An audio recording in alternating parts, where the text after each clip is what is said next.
আমি 9:30 পর্যন্ত ওই দোকানে কাজ করেছি। কাজ করে একটু আগে মোটামুটি 9:30 নাগাদ দোকান থেকে বেরিয়েছি। এই দোকানটা খোলা ছিল, এই দোকান বন্ধ করেছি, ওই দোকান বন্ধ করে বাড়ি গেছি। বাড়ি গিয়ে স্নান করে খাওয়া দাওয়া করে সবে শুয়েছি।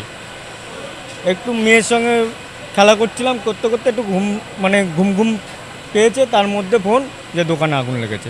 এবার কিভাবে আগুন লেগেছে, কি বৃত্তান্ত, সেটা যদি জানতে পারতাম তাহলে তো আগুন লাগতে দিতাম না। কিসের দোকান ছিল আপনার? আমার ফার্নিচারের দোকান। কত টাকার সম্পত্তি নষ্ট হয়েছে? তাও 7-8 লাখ টাকার তো মাল ছিলই। দাহ্য পদার্থ কিছু ছিল? বুঝলাম না। আগুন ধরার মতো কাঠ ছাড়া আর কোনো কিছু ছিল? না, আগুন ধরার মতো কাঠ ছাড়া আর এইখানে কিছু নেই। কারখানায় আছে, কিন্তু এখানে এটা তো আমার শোরুম, ঠিক আছে। এখানে আমি এই 11:20 কিভাবে জানলেন? আমাকে ফোন করেছে সামনের দোকানদার, আমার মামা হয়, উনি ফোন করেছে যে আগুন লেগে গেছে? আগুন লেগে গেছে। তারপরে এসে দেখলেন যে সব পুড়ে সব গেছে? সব শেষ।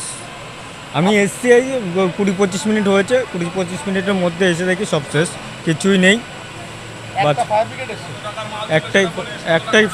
একটাই ফায়ার ব্রিগেড এসছে। আপনার নাম? বাপ্পা সমাদ্দার, কিসের দোকান? ফার্নিচারের দোকান, এই জায়গাটার নাম? আঙুরকাটা মোড়, গায়েঘাটা আঙুরকাটা মোড়।